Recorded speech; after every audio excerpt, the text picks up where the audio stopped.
जय श्री ओम नमः सिद्धेभ्यः। जय श्री ओम नमः सिद्धेभ्यः। जय श्री ओम नमः सिद्धेभ्यः। ओंकार बिंदु संयुक्तम नित्यं ध्यायन्ति योगिनः कामदं मोक्षदं चैव ओंकाराय नमो नमः। मंगलम भगवान वीरो मंगलम गौतमो गणी मंगलम कुंद कुंदार्यो जैन धर्मोस्तु मंगलम। सर्वमंगल मांगल्यम सर्वकल्याणकारकम प्रधानम सर्वधर्माणां जैनम जयतु शासनम। जैनम जयतु शासनम। जैनम जयतु शासनम। नमः श्री समयसाराय स्वानुभूत्या सकाशते चित् स्वभावाय भावाय सर्वभावांतरे छिदे। सो निज भाव सदा सुखद अपनो करो प्रकाश। जो बहुविधि भव दुखान के करिए सत्तानाश। करिए सत्तानाश। सर्वज्ञ शासन जयवंत वर्ते निर्ग्रंथ शासन जयवंत वर्ते। हे यही भाव विच्छिन्न रहता है मन में सर्वज्ञ शासन जयवंत वर्ते निर्ग्रंथ शासन जयवंत वर्ते। ये बोलो देव शास्त्र गुरु की जय हो। मोक्ष मार्ग प्रकाशक ग्रंथ के तीसरे अधिकार के आधार से संसारी जीवों के दुख उसकी चर्चा अपन विगत कुछ दिवस से जो अपना नियमित स्वाध्याय का क्रम है उसमें चल रही है। संसार के दुख का निरूपण इस अधिकार में किया है और 3 अपेक्षाओं से संसार के दुख को समझाया है। एक तो कर्म की अपेक्षा से संसार में जीव किस प्रकार दुखी है। दूसरी अपेक्षा है यहाँ पर्याय की अपेक्षा से यह जीव संसार में किस प्रकार दुखी है। और तीसरी जो अपेक्षा है दुख का सामान्य स्वरूप उसके आधार से संसारी जीव किस प्रकार दुखी है उसकी यहाँ चर्चा की है। दुख और दुख से निवृत्ति का उपाय वह भी साथ साथ में उसी में समझाया है। अभी जो अपनी चर्चा जो अपना अंतिम जब है ना 2-3 दिन पहले जब अपना क्रम टूटा था वहाँ अपनी चर्चा चल रही थी कि विकलत्रय जीव और असंगी पंचेंद्रीय जीव के दुख किस प्रकार है। अपनी क्या चर्चा चल रही थी? विकलत्रय जीव और असंगी पंचेंद्रीय जीव के दुख किस प्रकार है।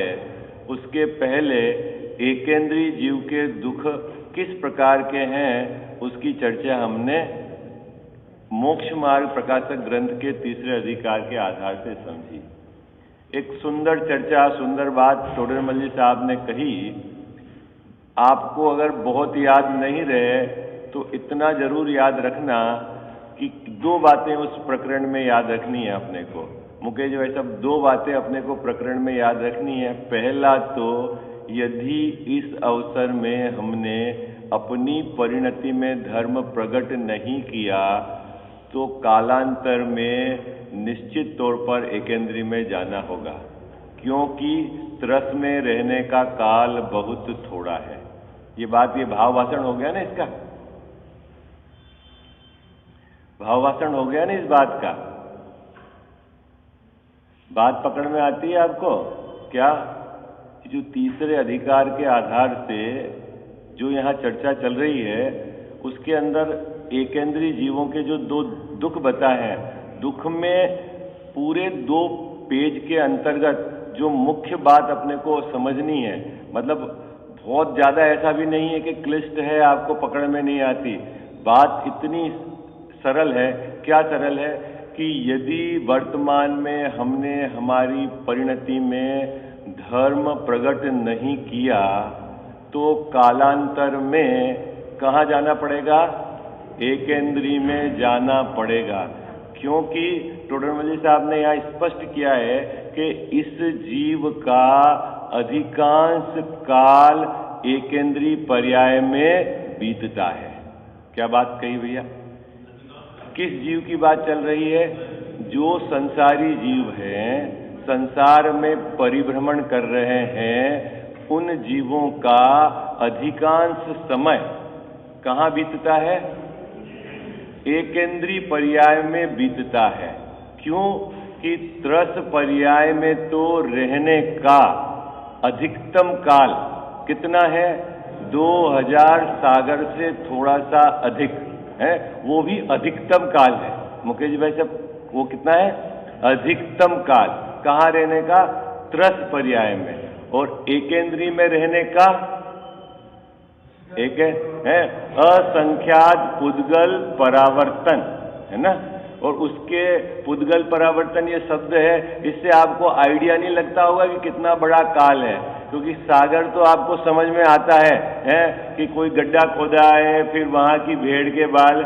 लेकिन पुद्गल परावर्तन तो टोडरमल साहब ने उसको भी समझाने के लिए कि एक पुद्गल परावर्तन को यदि अनंत से भाग दें तो अनंत सागर उसका भागफल मिलेगा। आई बात समझ में आपको? तो आपको थोड़ा आइडिया लग जाएगा कि कितना बड़ा काल है ना।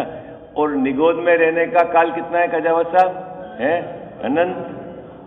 अनंत काल। तो मतलब इस पर्याय में यदि हमने अपनी परिणति में धर्म प्रकट नहीं किया, बाबू जी क्या नहीं किया? धर्म प्रकट नहीं किया, या तो क्या होगा कालांतर में? कालांतर में क्या होगा? कालांतर मतलब समय के बाद क्या होगा? निश्चित तौर पर कहां जाना पड़ेगा? अभी एक बात है, धर्म प्रकट नहीं किया, पुण्य भाव भले किया हो, बात पकड़ना, क्या पुण्य भाव भले ही किया हो और पुण्य परिणाम के फल में यदि स्वर्गाधिक मिल भी जाते हों, और यदि धर्म प्रकट नहीं किया तो क्या होगा बाबू जी? हैं? फिर आप बोलते हो ना, भोगे पुण्य फल हो एकेंद्री, है क्या कह जाओ साहब? इसका मतलब है कि ये जो धर्म वो पुण्य भाव नहीं है। बात पकड़ में आई आपको? धर्म जो है वो पुण्य भाव नहीं है, और पुण्य और पाप भाव करते हुए आप संसार परिभ्रमण नहीं मेट सकते, है ना। एक बात तो अपने को ये समझनी है, वो अपन ने वहां भाव भाषण कर लिया एकेंद्रीय जीवों के दुख। दूसरी बात यह है कि एकेंद्रीय जीव के दुख कितने? क्यों मुकेश जी भाई साहब? क्योंकि नरक के तो अभी दुखों की चर्चा चलेगी तो आपको लगेगा कि अरे बहुत दिक्कत है नरक के अंदर, लेकिन एकेंद्रीय जीव के दुख कितने? तो टोडरमल साहब ने एक सुंदर सेंटेंस बनाया है, एक सुंदर क्या लिखा है कि एकेंद्रीय जीव के दुख वो भोगते हैं और केवली भगवान जानते हैं। क्या कहा? क्या केवली भगवान भी कहने में समर्थ नहीं है, जानते हैं। कजावत साहब क्या बात कही? वो तो भोगते हैं क्योंकि वो तो वेदन है उनका दुख का, और केवली भगवान जानते हैं। ऐसी स्थिति है कि एकेंद्रीय जीव। और ये बार बार एकेंद्रीय जीव की दुख की चर्चा अपन इतनी विस्तार से इसलिए कर रहे हैं मुकेश भाई साहब कि यदि हम अभी वर्तमान में इस संसार के परिभ्रमण से थकान नहीं लगी हो, है, हम आत्म कल्याण के मार्ग में यदि अभी नहीं लगे हों तो ये सावधान हो जाने की समय है। अगर हमने देखो इस भाव में क्या किया आपने, ऐसा बहुत मिथ्या अहंकार चलता है, साहब मैं गांव से आया था, मैंने बाबूजी कुछ नहीं था, फिर छोटी दुकान करी, फिर मैंने फैक्ट्री डाली, फिर एक मकान बनाया, और ये तुम कह साहब काम तो कुछ किया ना मैंने, है किया कि नहीं किया? बोलो हाँ जी या ना जी, है कैसा मिथ्या कर्तृत्व रहता है। लेकिन बाबूजी ये सब तो उदयाधीन है तू मैंने वो है ना टोडरमल साहब के कुत्ते के जैसा है, गाड़ी के कुत्ते के नीचे जो है कुत्ता चलता है वैसा, ये तो उदयाधीन है। लेकिन जो मुख्य काम करना था अपने को, क्या काम था कि हमारी परिणति में हमको धर्म प्रकट करना था, वो काम किया कि नहीं करा मुकेश भाई साहब? यदि नहीं किया है तो कालांतर में आप खुद बोलते हो ना, क्या इसमें क्या लाली, किसमें क्या लाली बाबूजी है? पुण्य का फल भोगकर एकेंद्रीय हो जाए, इसमें क्या समझदारी है? कह साहब क्या समझदारी है उसमें, है पुण्य का फल? अच्छा आप पुण्य का फल भोगेंगे तो सही ना, कितने समय में बाबूजी, कहां पर? बोले देवगति में। कितने समय? अरे मिथ्या दृष्टि देव हो गया मान लो तो क्या रहे आयु, सागर भी आयु रहेगी है, और एकेंद्रीय में रहने का काल है।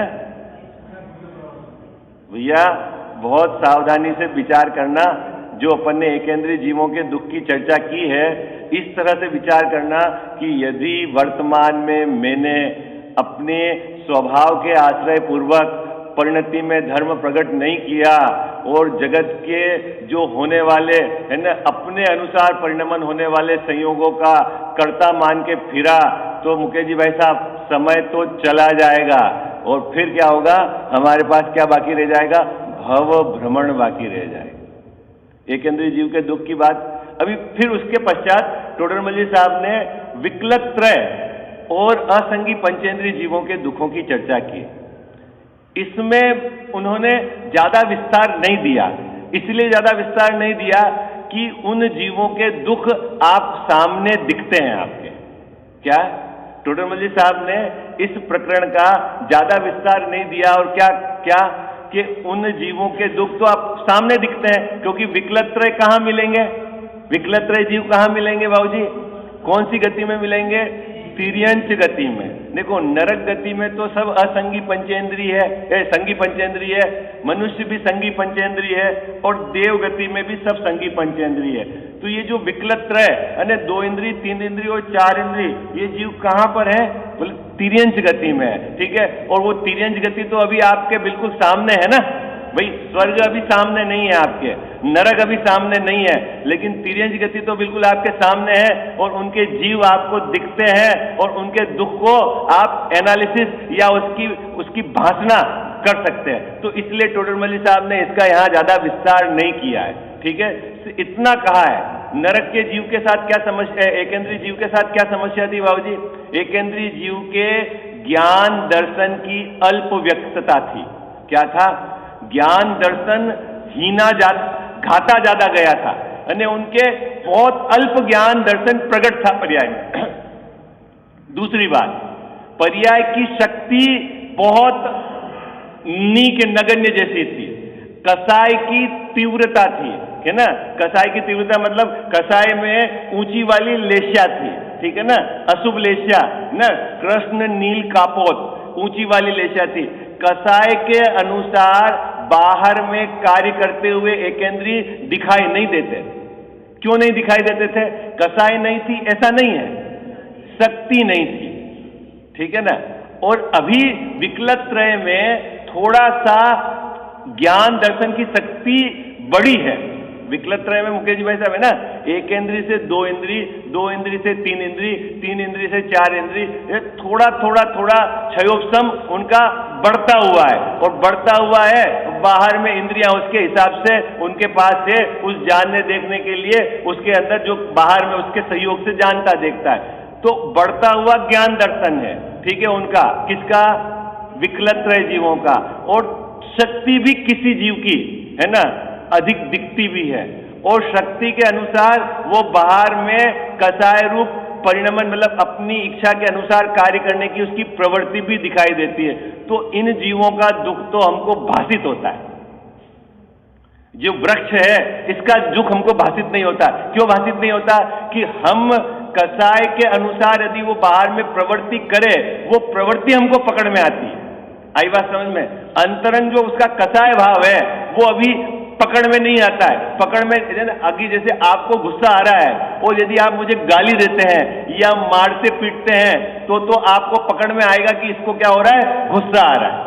आई बात समझ में? और यदि गाली नहीं दे देंगे और मारेंगे पीटेंगे नहीं तो फिर अंदर में भले कितने भी कसाई की वो जो तीव्रता चल रही है वो आपको पकड़ में नहीं आएगी। केवली भगवान के तो सब कुछ स्पष्ट है ना? इसलिए वो अपने को ऐसे एकेंद्रीय जीव के दुख ही नहीं लगते थे कि उनकी इच्छा कैसे होगी, उनकी कसाई की तीव्रता कैसे होगी, इसलिए उसको समझाना थोड़ा कठिन था। अभी यहां तो प्रकरण सरल है। सरल इसलिए है कि जीव हमारे सामने है, उनकी परेशानी हमारे सामने है, उनके द्वारा किए गए प्रयास हमको दिखते हैं, सब कुछ दिखते हैं ना बाबूजी। तो इसलिए टोडरमल साहब ने इस प्रकरण के अंदर बिल्कुल थोड़ा सा बात कहकर कही कि ये तो सब आपके सामने है, उनके दुख आप जान। देखो अपन पढ़ते हैं विषय को, है ना, पेज नंबर 71।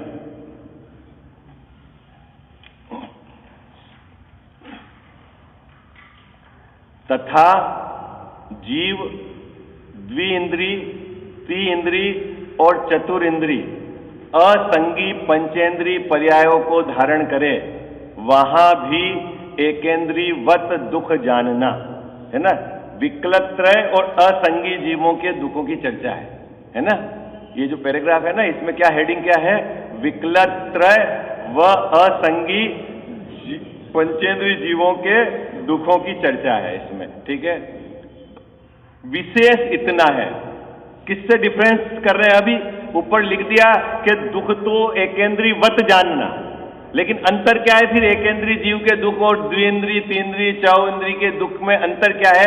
तो विशेष इतना है, डिफरेंस बता रहे क्या अंतर है एकेंद्रीय के, यहां क्रम से एक एक इंद्रिय जनित ज्ञान दर्शन की तथा कुछ शक्ति की अधिकता हुई है, ठीक है। क्या अंतर है एकेंद्रीय और दो इंद्रिय में? है एकेंद्रीय जीव से दो इंद्रिय जीव के ज्ञान दर्शन की अधिकता हुई है, और शक्ति की, कौन सी शक्ति की? अपने कसाय के अनुसार वो बाहर कार्य करे उसकी थोड़ी अधिकता हुई है। और दूसरा, अभी जो त्रस है ना, त्रस जीव बाबू जी, है ना, दो इंद्रिय जीव, इनकी कितनी पर्याप्ति होती है? दो इंद्रिय जीव की पर्याप्ति होती है 5, है ना। एक इंद्रिय जीव की कितनी पर्याप्ति होती है? 4। मतलब इनके अभी भाषा पर्याप्ति भी होती है। किसके? जो पर्याप्त 6 पर्याप्ति होती है ना, 6 पर्याप्ति, है ना। क्रम क्या है 6 पर्याप्ति का? आहार पर्याप्ति, शरीर पर्याप्ति, इंद्रिय पर्याप्ति, श्वासोश्वास पर्याप्ति, भाषा पर्याप्ति और मन पर्याप्ति। तो एकेंद्रीय जीव के तो जो पर्याप्त जीव है, इनकी 4 पर्याप्ति पूरी होती है, क्योंकि 4 ही होती है, क्योंकि वहां भाषा नहीं है। आई बात समझे? और दो इंद्रिय से लेकर, है ना, असंगी पंचेंद्रिय तक उनकी कितनी पर्याप्ति होती है? पर्याप्त जीव के 5 होती है ना। और संगी जीव के मन है तो वो 6 पर्याप्ति, ठीक है। तो अभी दो इंद्रिय से लेकर भाषा पर्याप्ति, ठीक है। तो भाषा है ना, अभी उनकी भाषा क्या है अपन समझ पाए ना पाए, लेकिन भाषा पर्याप्ति है, उनकी भाषा है दो इंद्रिय जीव, ठीक है। तो ये बात यहां कही है क्या कि बोलने चालने की शक्ति हुई है, ठीक है। वो आप ऐसा नहीं समझना जैसे अपन जो भाषा का उपयोग करते हैं वो भाषा मतलब वो दो इंद्रिय जीव के भाषा पर्याप्ति है, तो बोलने चालने की एक इंद्रिय जीव के तो वो थी नहीं, है ना। अभी ये बात इस पंक्ति के अंदर कही, क्या क्या बात कही है? जैसे जैसे क्रम से 2 इंद्रिय, 3 इंद्रिय, 4 इंद्रिय, ऐसे जैसे क्रम बढ़ता जाए तो ज्ञान दर्शन की शक्ति यानी प्रगट शक्ति पर्याय में उसका थोड़ा सा विकास हुआ है। पर्यायगत शक्ति मतलब वो अपने कसाय के अनुसार या अपनी इच्छा के अनुसार कार्य करने की शक्ति वो थोड़ी अधिक हुई है, और बोलने चालने की शक्ति यानी भाषा पर्याप्ति हुई है, तो अपनी भाषा ये शक्ति का डेवलपमेंट किससे हुआ है? एक इंद्रिय जीव के तुलना में 2 इंद्रिय, 3 इंद्रिय, 4 इंद्रिय जीवों का क्रम से मतलब 2 इंद्रिय से 3 इंद्रिय की अधिकता है, 3 इंद्रिय से 4 इंद्रिय जीव, ऐसा ये पंक्ति का भाव है। देखो क्या फिर से पढ़ता हूं मैं, विशेष इतना है।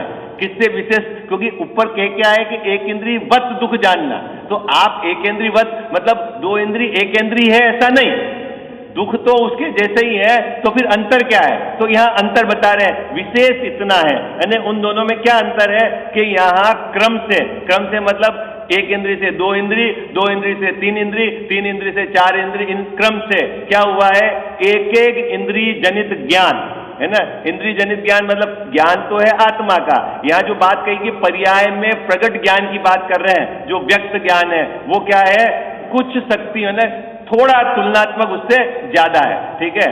और शक्ति की अधिकता तो ये पर्यायगत ये है ना कि उसको उसके अनुसार कार्य करने की शक्ति, और तीसरे बोलने चालने की शक्ति, क्योंकि दो इंद्रिय के ऊपर ये भाषा पर्याप्ति होती है तो उनके बोलने चालने की शक्ति, ये बात इस पंक्ति की। अब आगे वहां भी जो अपर्याप्तक है, अपर्याप्तक तो समझ गए ना, जो पर्याप्ति पूरी नहीं करते हैं वो अपर्याप्तक जीव है, वो तो अपर्याप्तक है, वो तो अपर्याप्तक ही समझो है। वहां तो एक अंतर्मुहूर्त के में 18 बार जन्म मरण है, वो तो अपन जो अपर्याप्तक की चर्चा कर चुके हैं ना, वो सब अपर्याप्तक जी उसी में आप पकड़ लेना। आगे तथा पर्याप्तक में भी जो हीन शक्ति के धारक है ना, कौन सी शक्ति के बाबूजी, हीन शक्ति के धारक है दो इंद्री, हे तीन इंद्री, लेकिन हीन शक्ति के धारक है, वे छोटे जीव हैं, उनकी शक्ति प्रकट नहीं होती। कौन सी शक्ति प्रकट नहीं होती, वो हमारे को पकड़ में नहीं आती कि उसमें क्या ताकत है, वो अपनी कसाई के अनुसार काम कर रहा है कि नहीं कर रहा है, वो दिखता नहीं है ना। आगे तथा कितने ही पर्याप्तक बहुत शक्ति के धारक बड़े जीव हैं, है ना, उनकी शक्ति प्रकट होती है। कैसे, इसीलिए वे जीव विषयों का उपाय करते हैं और दुख दूर होने का उपाय करते हैं। कौन कौन से जीव, देखो दुख दूर करने का उपाय तो सभी जीव अपनी अपनी, लेकिन हमारे को पकड़ में नहीं आती है ना। वो जो सूक्ष्म जीव है उसकी तो शक्ति पकड़ में नहीं आती है। अभी जैसे जो बड़े जीव हैं वो तो दिखेंगे ना, भोजन करने के लिए दौड़ रहे हैं, अभी सर्दी लग रही है तो धूप, अभी जैसे गाय को देखोगे आप तो अपने आप देखते हो ना कि जहां धूप आएगी वहां जाके बैठ जाएगी, ऐसा है ना। सर्दी उसको सहन नहीं होती, वो दुख, तो उसको मेटने के लिए वो अभी है ना रोड पे आके बैठेगी, है ना। मान लो जैसे घास में मच्छर ज्यादा है तो वो रोड पे आके, अपन सोचते होंगे कि ये रोड पे क्यों बैठती है, नहीं कहा वैसा है। तो अभी जैसे अपने को मच्छर काट रहे हैं, ठीक है, तो अपन ने उपाय करा, मान लो, तो उसको ऐसा है तो वो क्या करता है कि जहां नहीं वो आगे तो उसकी तो अपने को दिखती है, लेकिन जो कम शक्ति के धारक जीव है वो क्या करे, है वो क्या करे, तो वो अपने को दिखता नहीं है। तो टोडरमल साहब ने यहाँ डिफ्रेंशिएट करा है, एक तो जिनकी शक्ति अल्प है वो तो अपने को पकड़ में ही नहीं आएगी कि वो दुख दूर करने का क्या उपाय कर रहा है, लेकिन जिसकी शक्ति थोड़ी ज्यादा है वो क्या करता है उपाय, तो यहाँ लिखा है कि अपने विषयों को क्या जो है ना, 5 इंद्रिय के विषय मान लो, यानी जो जितनी इंद्रिय विषय है, 4 इंद्रिय है तो 4 इंद्रिय का विषय, जैसे भौरा है तो भौरा मूवमेंट करता हुआ दिखेगा आपको, है ना, दिखेगा, तो वो उपाय करते हुए दिखता है। काहे का उपाय, दुख दूर करने का उपाय करते हुए दिखता है। सब कैसे पहचानोगे साहब दुख दूर करने का उपाय है, तो उसको थोड़ा सा और यहां विस्तार दिया है, क्रोधाधिक से काटता है,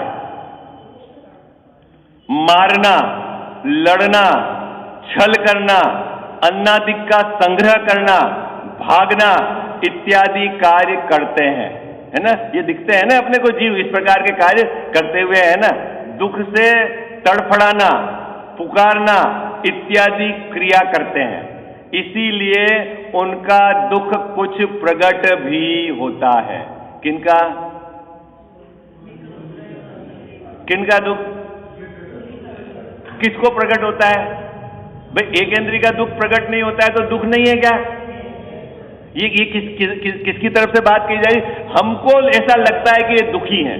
आई बात समझो, जैसे आप है ना, अभी एक ही जैसे अभी पास में एक मकान था ना बाबूजी, इधर मामा जी के पास में, वहां दरवाजा खुला था तो कुत्ता ऊपर चढ़ गया और पानी की जो टंकी थी खाली थी उसमें अंदर कूद गया, और कूदने के बाद वो कोशिश करे तो निकल ही नहीं पा रहा।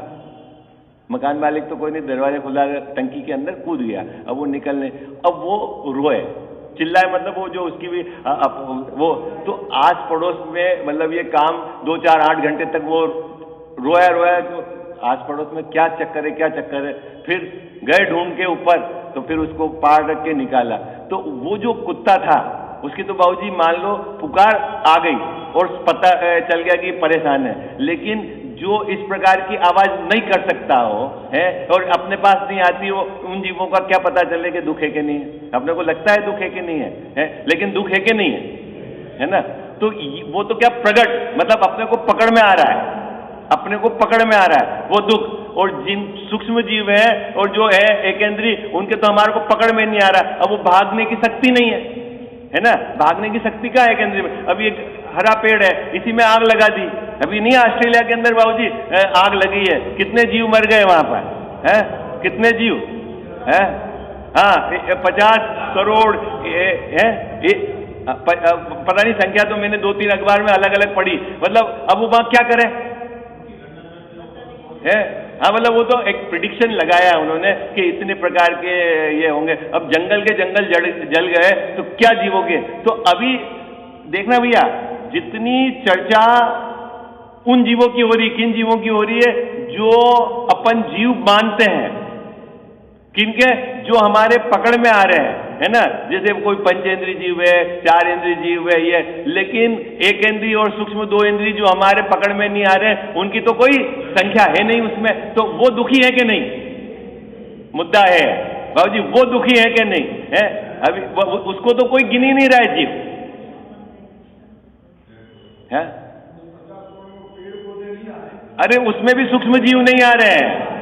हाँ, वो तो ऐसे कोई खरगोश गिन रहा है, कोई चीतल गिन रहा है, उन्हीं को 50,000 जो 50 करोड़ गिन रहा है, बाकी तो आ ही नहीं रहे उसकी गिनने। तो उनको जीव, तो यहां टोडरमल्ली साहब क्या कह रहे हैं कि जो जीव अपने विषयों के अनुसार बाहर प्रवर्तन करता है और उसके अनुसार दुख मेटने का उपाय करता है, अभी वो सच्चा है झूठा है उसकी चर्चा नहीं है।